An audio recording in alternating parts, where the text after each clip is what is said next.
نہیں آ رہی ہوتی. وہ فخر کا سمجھ رہا ہے کہ میں نے ایسے کٹ مار کے اپنی گاڑی اس ادھر کر دی.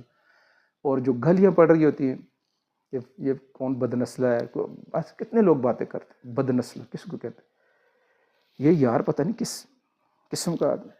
تو ایسی گلیاں سن کے ڈرائیونگ کرنا اچھا ہے.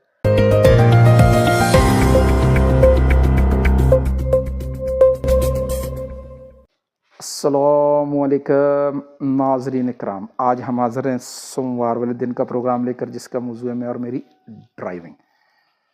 ڈرائیونگ کے بارے میں ہم ہر بار یہ گزارش کرتے ہیں کہ ڈرائیور جو ہے وہ صرف اپنی ضرورت, رزق معاش یا کوئی اپنا سفر طے کرنے کے لیے صرف ڈرائیونگ نہیں کر رہے, بلکہ اس کو ایک ذمہ داری سمجھ کر گاڑی روڈ کے اوپر چلائے کہ میرا ایک کردار ہے اور میں